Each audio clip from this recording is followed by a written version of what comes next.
Welcome back to the Home Care Strategy Lab. I'm your host, Miriam Allred. It's great to be back with all of you again today. I hope everyone's having an awesome week. Today in the lab, I am joined by Melissa Morante, the Chief Marketing Officer at Comfort Care Palm Beach. Melissa, welcome to the show. Thanks so much for having me. I am really excited to meet you and to get better acquainted and learn about some of the innovative programs that you all have in your office. I was telling you before we got on that I think it was a lawyer in the space that pointed me to your father, who has now pointed me to you. And I have a lot to learn from you today. So I am super excited. Same here. Excited to So share. let's start with your introduction. Tell us a little bit about yourself, about your background coming into home care, and then you getting involved in the family business. Sure. So, my background is actually not home care or healthcare. I have a public relations background. I worked in the consumer marketing and PR space for almost 20 years in New York City for a big agency. Um, I did work on consumer healthcare products, but my background is really PR and marketing.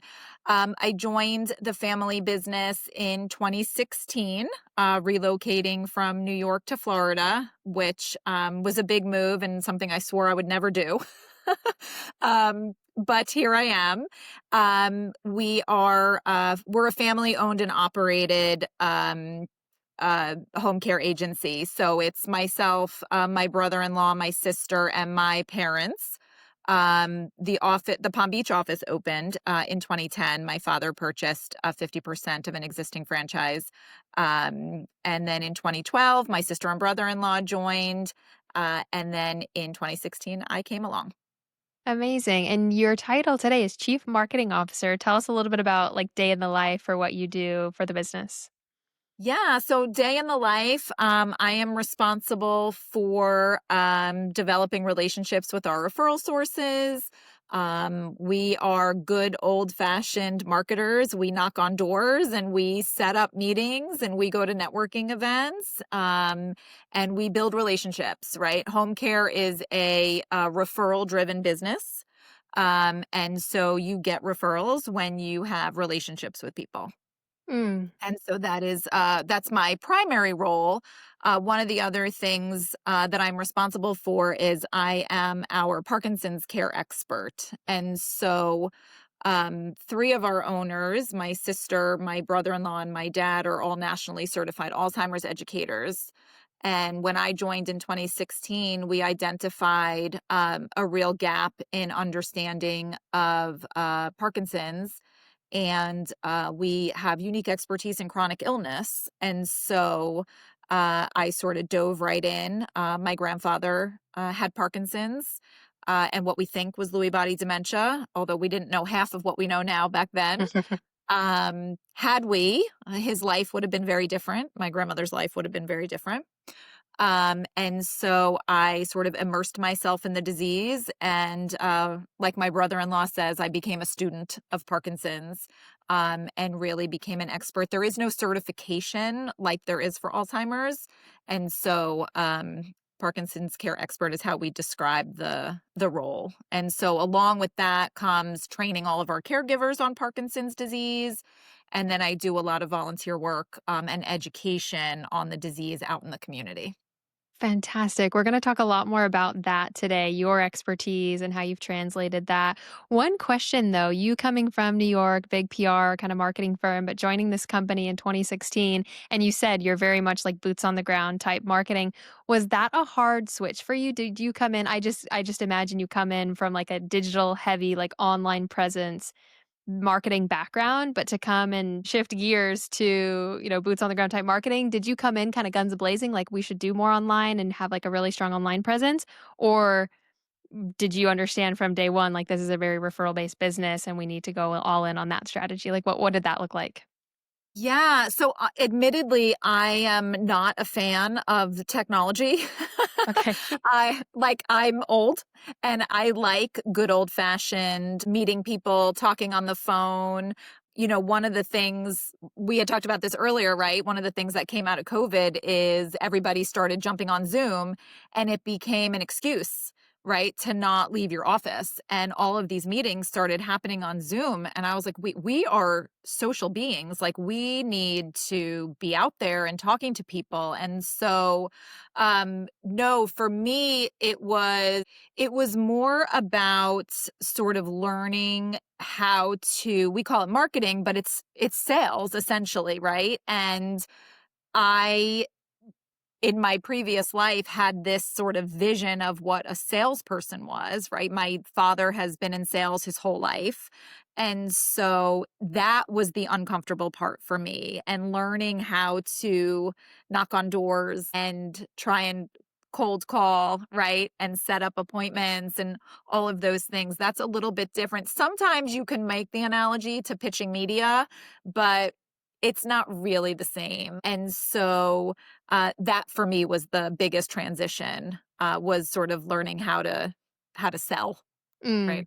And we use all those words synonymously in home care marketing, sales, even PR. Like we kind of lump all of that together, but between you and me, it's like there's nuances to each of those, but I think in home care, it's very much like a sales effort, business development effort to grow the business through these referral partners. Before we jump into kind of the core topic, tell us the size and shape and kind of details of the business, where you're located, what counties you cover, how big the business is today, maybe how many administrative staff, how many clients. Give us kind of the lay of the land of how big and the size and shape of the business. Sure. So we cover a rather large geographic territory in South Florida. Oftentimes, the sort of bigger franchises have broken down their territories into much smaller segments. But for us, we own North Dade County, which is Miami, or North Miami, all of Broward County, all of Palm Beach County, and then what we call the Treasure Coast. So Martin, St. Lucie, Indian River, and Okeechobee counties. We have, I think we're at like 19 or 20 administrative staff at the moment. And that's everything from our director of nursing to our administrators to our schedulers.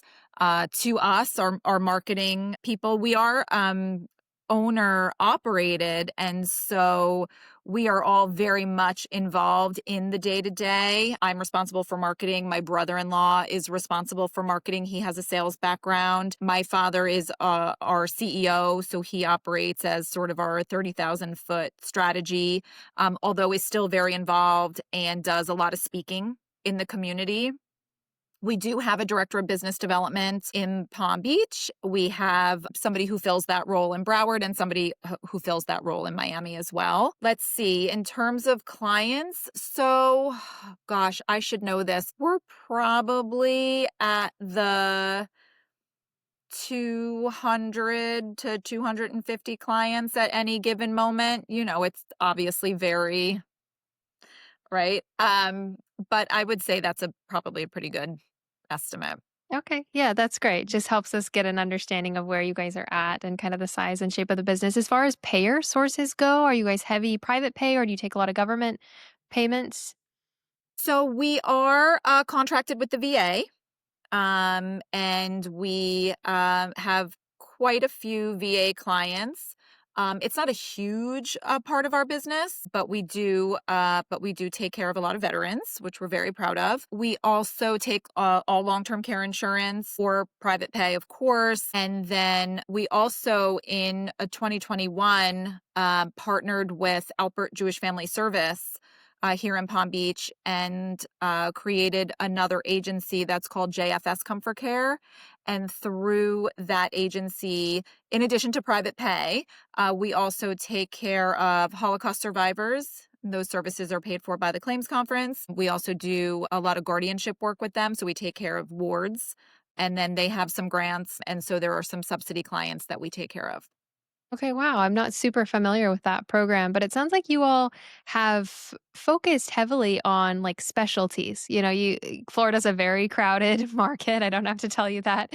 There's a lot of agencies, a lot of stiff competition there. So you have to stand out. You have to specialize. You have to create a name for yourself. And it sounds like you all have done that in a lot of different ways, including the one that I want to focus on today. But let's talk about your Parkinson's expertise. So you mentioned that you were kind of like the certified Parkinson's expert. Was Parkinson's a focus of the business from day one, or when did that specialty start to take shape and become a core focus? So, to your point about differentiating yourself, right, in a very crowded marketplace, what the team identified before I got here was chronic illness, right? Was one way that we could differentiate ourselves. And in particular, at that time, it was Alzheimer's and other types of dementia. And so when my sister and brother-in-law got here, Allison and Tino, Tino's charge was I'm going to become a student of dementia and I'm going to learn everything I can about Alzheimer's. And so he did. And they all took the certification. And so they are nationally certified educators. And so that was sort of the first step into focusing on chronic illness, differentiating ourselves from the competition. And so when I joined in 2016, we had, I think, one or two clients that had Parkinson's, and we really started to identify, gosh, we probably need to know more about this disease. The numbers are growing. We're seeing more and more of this. Um, and then I have a personal passion for exercise. And so the connection between exercise and Parkinson's, right, made sense. And so I met at the time, she's no longer there, but at the time I met the program director for the American Parkinson Disease Association. She and I became fast friends, and I just became very involved in her organization. I started to volunteer and help her with special events. They do an educational symposium every year. They do an optimism walk every year. They had a medical director who was a movement disorder specialist. He let me shadow him. And then she taught me how to facilitate a support group. And so, and then that relationship continued to grow. They asked me to join their board of directors, which I did. And then just like Allison and Tino and Scott became Alzheimer's experts, I became a Parkinson's expert. And what I I'm not sure we knew that the need was growing in terms of more and more diagnoses, but I think what we didn't realize at the time was not a lot of people are owning the Parkinson's space. A lot of people are sort of dipping their toe, right, in Alzheimer's and um of course they are. There's, 7 million people in the US, right, living with Alzheimer's. I think that's the new stat. But no one really owns Parkinson's. And so that really was a differentiator for us. And then I know you want to talk about the support groups, and we'll talk about how that grew, right, out of just one group that I sort of took over from somebody. Yeah, so that before we get to the support groups, it sounds like that National Parkinson's Association was your source of information and education because that's what I wanted to ask is Alzheimer's and dementia, there's a certification, there's a lot of information out there, but Parkinson's less so. So it sounds like that association was the source of a lot of your education and learning.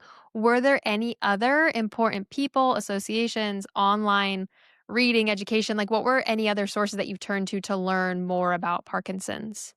Absolutely. So there's the three big organizations. So there's APDA, the American Parkinson Disease Association. There's the Parkinson's Foundation, and then there's the Michael J. Fox Foundation, of course, right? And so all of those three, there are others, by the way. There's like Davis Finney, and there's the Brian Grant Foundation. There's like PMD Alliance. And so I just started to get my hands on whatever information I could get my hands on. Some of it was local experts, be it occupational therapists who specialize in Parkinson's, physical therapists, speech therapists, other movement disorder specialists. I went to every event I could find where people were speaking and educating. I got my group fitness certification with a specialty in senior fitness and Parkinson's exercise. And so I really just immersed myself in the disease and found whatever credible resources I could find to just educate myself. And I'm still doing that, by the way. Like that doesn't end, right? There's always continuing ed and more things to learn. And new research and new surgical treatment options and new medications. And so you have to stay on top of that stuff, especially when you are running support groups and people come craving information. Okay, I have so many more questions, but I want to get into the support groups because that's why we're here. And I think this is so fascinating. So you mentioned, was it then the association that asked you to host a support group initially? That's where explain where the first support group was born, like how that opportunity came about and what that initial support group was. Yeah, so for the Parkinson's groups, it came out of the association. There were support groups that were being run by various facilitators. There was one group in Palm Beach Gardens, and the program director for the APDA was running that group, and she said, "I would love to teach you how to facilitate this group because then I can go and start other groups." And I said, "Great." I had been shadowing her for a while. And so I took that group over from her. And then out of that group, people started asking, "Well, Palm Beach Gardens is a little far. Like, would you do a group in Lake Worth? Would you do a group in Boynton Beach? Would you do a group in Boca?" And so out of that group then came 2, 3, 4, like 8. I was doing 8 groups between South Palm Beach County and Port St. Lucie, at the time COVID hit.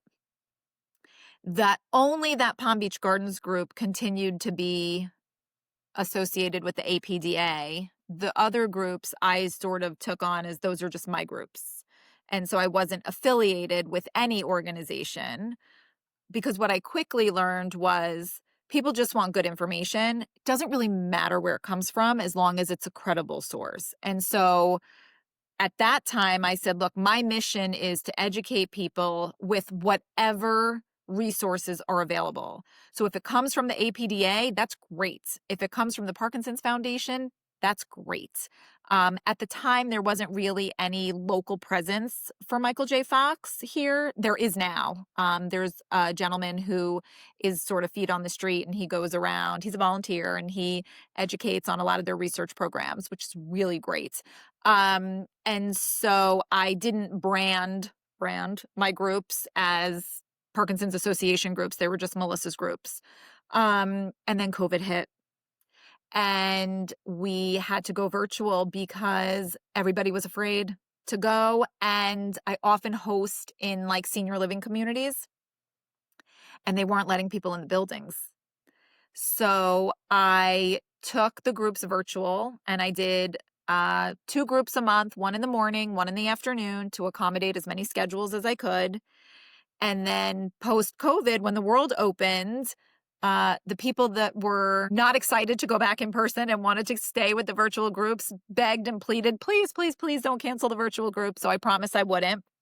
And so I still have 2 virtual groups every month, one in the morning, one in the afternoon. But I'm back up to 6 other in-person groups every month. Okay, loads of questions about these groups. I think this is so fascinating. So they're Parkinson's specific, correct? They are Who Parkinson's specific. who is attending? And you just kind of answered this, but who is attending and where are you hosting these meetings that the ones that are in person? Yeah, those are great questions. So my groups, the Parkinson's groups, are for people living with Parkinson's and or loved ones. Tino runs 15 dementia caregiver groups. Those are caregiver only groups for obvious reasons, right? Like people who have advanced dementia, whether it's Alzheimer's or another type of dementia, it's really challenging for them to participate in a support group. And so his groups are caregiver only groups. And his started a little bit differently, actually. There was a memory care community, strictly memory care, who approached Scott and said, "We think there's a real need and we would like you to facilitate a support group."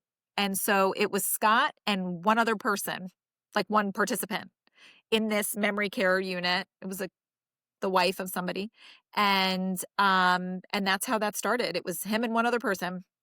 And then more people joined and then Tino came and then same sort of thing, right? One group turns into 2, into 3, and now he's up to 15. He calls me a slacker because I only do 8. um, And then he also does a group for the VA. He works very closely with somebody at the VA, and he does a Zoom group for caregivers of veterans living with Alzheimer's. This is Or wild. So out of your company, we're talking like 25, 30 support groups, all with different like specialties. And so are you lots of questions. I'm just going to keep dialing through yeah, some yeah. questions here. So this is a lot of groups. This is a lot to coordinate and organize. Do you host any at your office or do you host all or most of them at facilities? Or yeah, where are kind of the primary locations that you host these? So we host mostly in communities for a couple of reasons, right? It is actually mutually beneficial. So the communities have now potential residents, right? If they don't already live there, they have potential residents coming in. So the communities love that.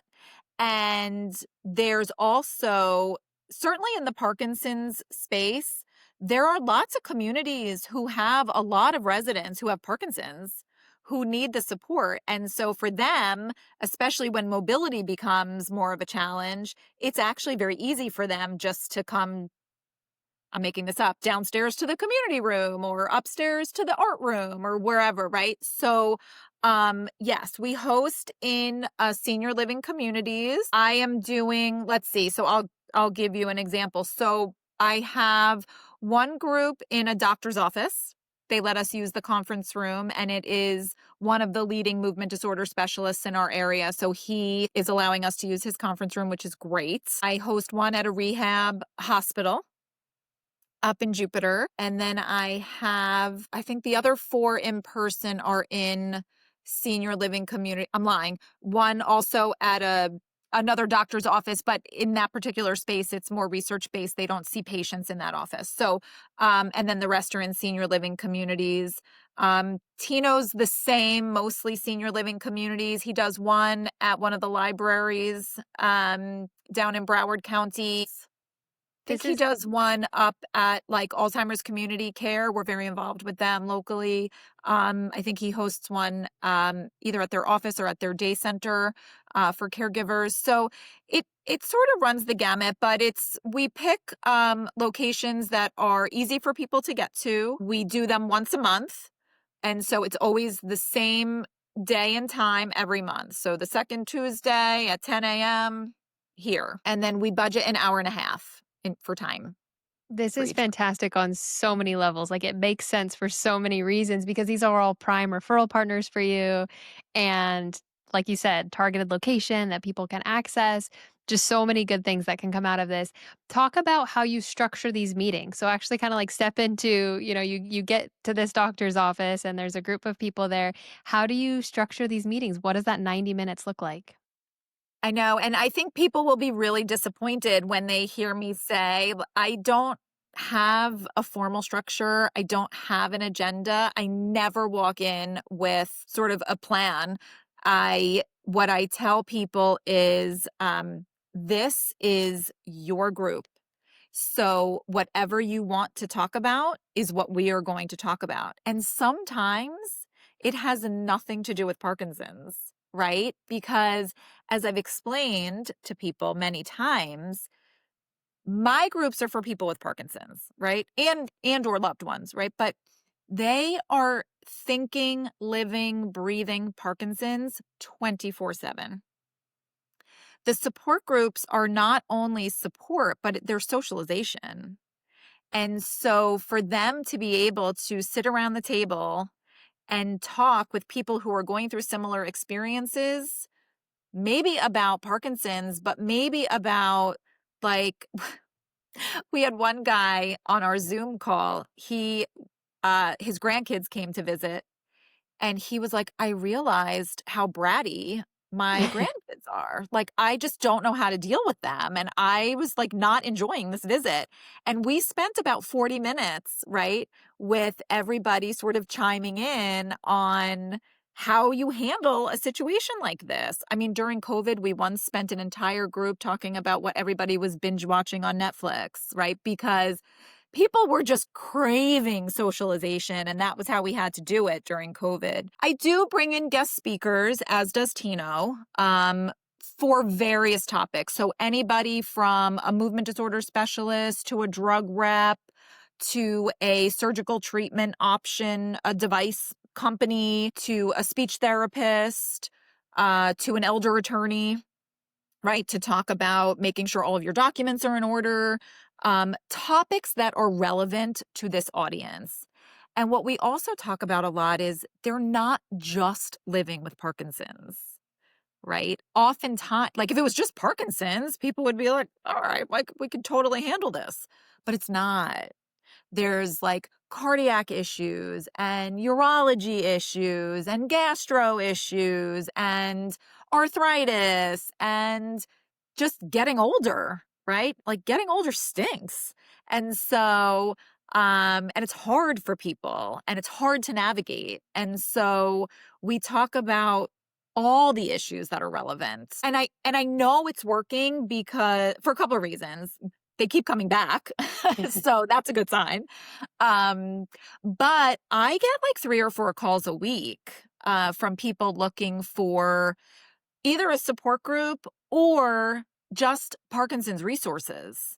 Like, I'm not happy with my movement disorder specialist. Can you recommend somebody else? Like, where do I go for PT? Like, where is there a Rocksteady boxing class? Rocksteady boxing classes were a victim of COVID, unfortunately. And there were many before the pandemic, and there are very few now. And so that is a real challenge because exercise is so critically important. And so, those kinds of things. The dynamic too in the Parkinson's groups by design is very, very different than I think the dynamic in Tino's caregiver groups, right? These are people living with the disease. And so it's very positive. It's very empowering, right? We focus on what we can do, not what we can't, right? We talk a lot about the gratitude game. So, and I think people appreciate that. I don't think people want to come and complain.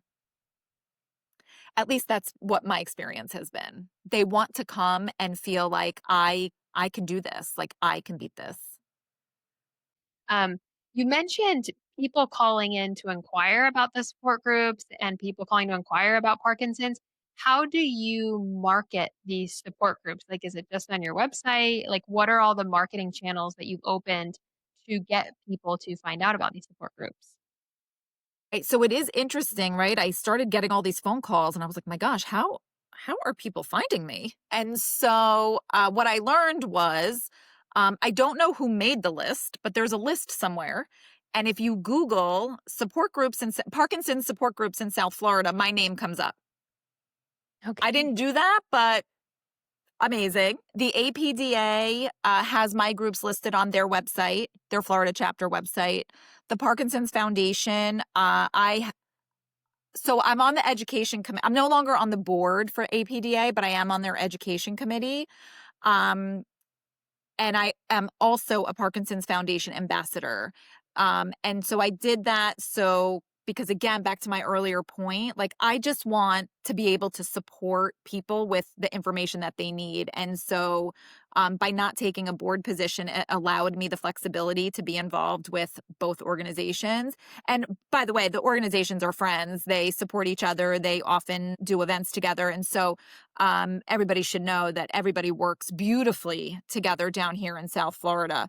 But that did afford me the opportunity to work with both. And so I have developed a very good relationship with the Parkinson's Foundation here. I actually sit on their outreach committee for an event called Moving Day, West Palm Beach, which is their sort of big signature event every spring. And so they refer to me for support groups and Parkinson. I mean, they have Parkinson's resources, obviously, but they do refer to me for support groups. I back in the day had had the people who come to the groups, I emailed them flyers and I said, the next time you're in your doctor's office, ask if you could leave these in the waiting room. I mean, I had like other people doing the work for me. And so they did. And I would get calls and I would say, how did you find me? Oh, I saw a flyer in my doctor's waiting room. Oh, who's your doctor? Somebody I'd never heard of. The drug reps help me. They find me, they want to come speak. So when they're seeing patients, They promote the support groups. I talk about them in every networking meeting. It's yeah, with our sort of feet on the street, knocking on the doors, we are obviously talking about the fact that we provide home care. But one of the ways that we like to give back to the community is these support groups. And so, and people are just so receptive because the need is there. I mean, especially, excuse me, in the doctor's offices, they see their patients and their caregivers coming in and they need the support. And so I think the doctors and nurse practitioners are just as thrilled to be able to say, there's support out there for you, right?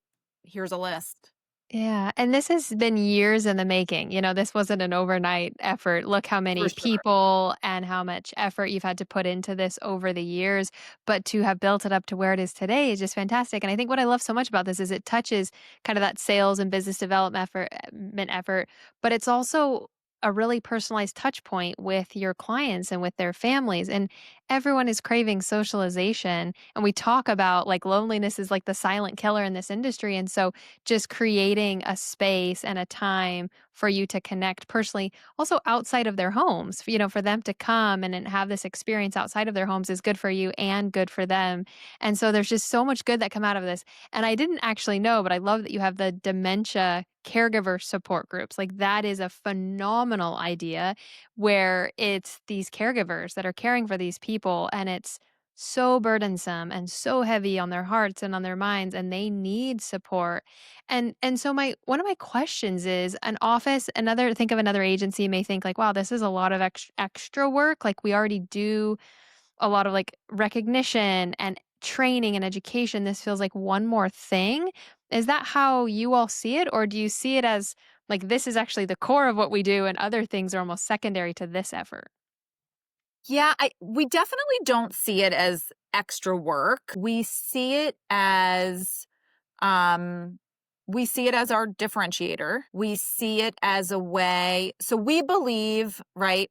If you give, you get, right? And everything comes back. And so, and I don't mean to say that like, oh, yeah, we're doing these support groups, right? Because we know ultimately we're going to get business. But the reality is everybody in a support group either refers a client, becomes a client, or is a client, right? Like it, because the need is there, right? But what we don't do is sell in our support groups. That is a line for us, and we're very, very conscious about that.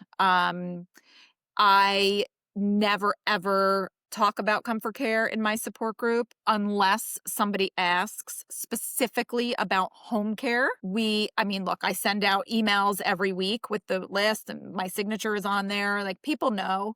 What happens though is people who have become clients in support groups, they become walking billboards and they talk about how important it is and how they were so grateful that we were able to step in and help. And so we don't use it, again, we don't use them to sell. Our mission is to give back to the community, to support people who need the support. Look, ironically, I've been doing this for 8 years, almost 9 years, and 2 years ago, my mom was diagnosed with Parkinson's. And so I tell people all the time, "Look, I used to be, right, like an educator and a support group facilitator, and now I'm like part of a family caregiving team." I mean, my mom is still very independent, she's working, she's driving, like, doing all of those things. My father is obviously here and around and involved, but yeah, we're part of a family caregiving team now. And so my role has changed. And so I feel like that actually gives me something else to contribute, even as the facilitator to these groups. Like I get it. I get it. You're on the ground level, right Yeah. alongside of them more than you've ever Yeah. been. What are some of the challenges? We talked a lot about like the good things and how this runs. Was the challenge getting them started? Is the challenge being consistent and holding yourself accountable to the meetings? Is the challenge sourcing new people to keep kind of feeding the groups? Like what are some of the challenges that you've encountered over the years doing this? Think the biggest challenge is consistency with attendees, right? And so what I've seen more recently in my groups is a little bit of an ebb and flow with people coming. So I have a group in Palm Beach Gardens that I run consistently for a few months. We were at like 12, 15, 17 people. And then all of a sudden we have like 4 people, right? Or 6 people. And I'm like, where are all the people? Like, where did they go? And I don't think there's a rhyme or reason. I think things happen, right? Here's what happens with chronic illness, right? Things happen. And so, somebody may have taken a fall and now they're in rehab, right? And so their loved one is visiting them in rehab and not coming to the support group, right? I don't know because I don't manage like the RSVPs and registrations.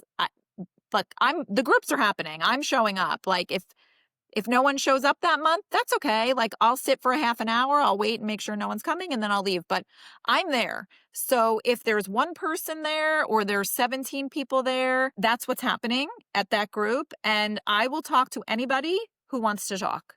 So I would say that is sort of the biggest challenge. I think the other challenge too, and this might be a surprise based on what I said earlier because the communities do love it is trying to find the right place to host sort of geographically. And so, how to accommodate as many people as possible without having so much overlap. Like, we have such a large geography um, that making sure you're in enough places where enough people can access you. And so, like right now, for me, the south part of Palm Beach County, I don't have any groups there. I go from like Wellington or Lake Worth and then Broward County, which if you're not from Florida, that doesn't mean anything, but that's really far. And so that is a little bit of a challenge, right? How do I accommodate the people in the south part of the county?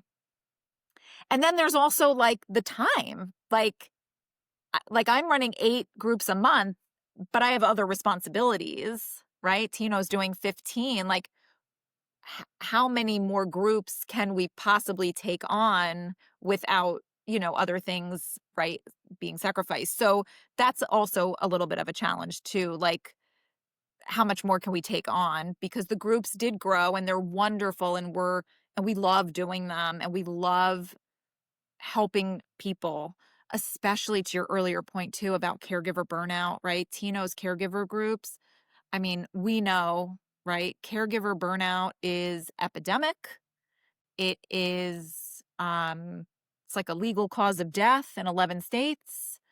I saw a stat yesterday that social isolation is more harmful to people than smoking 15 cigarettes a day. And so it's really important, right, that these groups happen Mm. because people need them.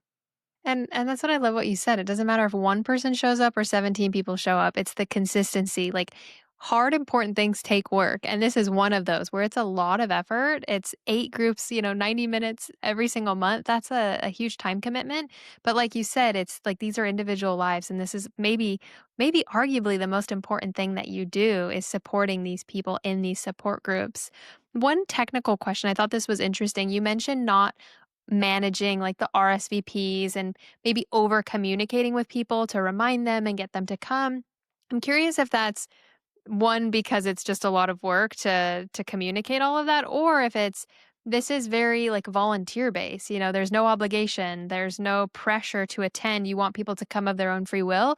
Is it a little bit of both of those, or is it more the second or more the first? I just think that's interesting because you could be a lot more communicative and a lot more forward and inviting people or reminding people, etc. But I'm wondering if there's almost more of a reason not to do that. Yeah, I think more of the second, right? It's look, come or don't. That's okay, right? Come once, come to more than one group, try all the groups, like no rules. I do send out, so at the beginning of every week, I send out a reminder of all the groups that are happening that week, daytime, location, or for the virtual groups, the link to join. and I've built this list over the years. So now I think there's like 400 people on the list. And so those are people with Parkinson's, caregivers, and some professionals. So the other thing that I share on that distribution list is not just support groups, but I share local events, I share research opportunities, I share interesting news articles, anything that crosses my desk regarding Parkinson's that I think people should know or might find interesting. So I am very communicative in terms of like making sure people have what they need. What I am not good at is yes, let me know if you'll be there, because the truth of the matter is it's okay if you come or don't come. And I don't want people to feel pressure that, oh no, they RSVP'd and like, oh, this doctor had a cancellation and now I'm able to get in, or I'm just not feeling well today and I don't think I can make it. And I don't want people to feel guilty about saying they're going to be there and not, or not saying they're going to be there and then show up. Like, I'm there. So, yeah. And I don't know if I was better at managing that, if it would change anything, but I just feel like, yeah, these groups are happening. Like, hope to see you there is sort of how I leave it. Yeah, no, I think that's great. You've been doing this for a long time, and I would consider you kind of the expert in this field. And so I'm just curious your thinking on some of these things, and your thinking evolves over time. One quarter you may put more effort into communication, and it may not yield the results that you thought. And so leaving it kind of more open ended as is may be working just fine. There's no rhyme or reason to it, like you said. And you're catering it to these people. What do they want? What do they need? And not putting any pressure, any burden on them because they have enough to think about and worry about. What, if anything, would you do differently? Say you were going to, you've been doing this for 8 years, you guys have a lot of groups, so you've learned a lot of things, but I think a lot of owners, operators listening to this is a great thing that they could start implementing in their own market. If you were doing this for the first time again, is there anything that you would do differently, or how would you approach getting started in this effort? Gosh, that's a great question. Gosh, I don't even know. Because I didn't so the initial group wasn't mine, so I almost feel like I sort of had, like, a little bit of a head start almost. So I'm not quite sure what I would do differently. You could argue that having, a little bit more structure could be something that would be interesting, but I have to say from my perspective that I what I know is that these groups are working. And so I don't know that anything more formal or structured would be helpful or not. I don't know. I This sounds terrible, but I think like they're working so well. I'm not sure I would change anything. That's And to your that's point, that might evolve. Like, I might feel differently next week. I don't know. No, that's great. I think the easy place for people to start, like my take on this, is most home care companies have referral partners. Go out to your existing network of partners and find out who this would be a good fit to pull off together. Start in a community, start in a doctor's office, go out to your existing partners, figure out who would be the right fit partner to host this, and start working with them from there and start the marketing efforts with them from there. Like, just get started somewhere. Like you said, you were kind of teed up into a group and that was amazing. And people could go and seek out it sounds like the Parkinson's chapter, Alzheimer's chapter in their local market and see what support groups are in existence. If there's not some, that's, you've landed on a gold mine, but start looking for groups in existence and become a part of those, but also leverage your current referral partners and go find out who would be a right fit to start hosting this. Yeah, absolutely. So I do believe the Alzheimer's Association you can become, I don't know if certified is the right word, but you can become certified to facilitate an Alzheimer's Association support group. And so that is a great opportunity for people who want to get involved in the Alzheimer's space. In terms of the Parkinson's space, the American Parkinson Disease Association, if they have a local chapter, I would bet money that they're doing support groups. So that is a great way to sort of get exposure and involved and then learn from somebody just like I did, and then, take that to the next level. I always tell people, I talk to some of our franchisees, find the local organizations and get involved. That is where you get the most learning. And the truth of the matter is, you can't forget, like, you can't just like start a support group because you want to help people. You first have to become an expert in the disease. And so there was no way I could do this if I didn't understand Parkinson's disease as well as I do, Yeah, right? exactly. You have to become the expert first to be able to pull Yeah. something like this off. Yeah. You have to become the expert first, which is why I say to people, find the organizations, find the movement disorder specialists, and immerse yourself and learn everything you can. And think outside of the box. I think that's what drew me to this, to you and your father talking about these support groups. I had this aha moment like, wow, I don't hear enough about home care companies doing this. I hear a lot about, events and Alzheimer's walks and kind of the kind of standard things, but this felt like the support groups have been around for a long time. They're not like a novel concept, but running them out of a home care company with a referral partner about a specific area of expertise becomes just this, again, multi-pronged effort that can help your company in so many different ways, both with the clients, the caregivers, the families, and the referral partners. Like this is the opportunity to spin all of those together in something really meaningful. Melissa, this has been fantastic. Where do you hope that this takes you and takes comfort care? Like what do you want this to do for the business going forward? Are there future opportunities or things that you hope this could morph or grow into? Yeah, so I think I do think there are some pockets in our territory, so growing the number of support groups is certainly on the radar, um, without a doubt. I also think, growing my expertise in Parkinson's disease and some other chronic illnesses, right? Like MS is an opportunity where we need to do some more learning. And so I think that for sure is an opportunity. One of the things I'm really excited about is like I mentioned, I'm a Parkinson's Foundation ambassador. And one of the programs that they have recently launched is a hospital safety program.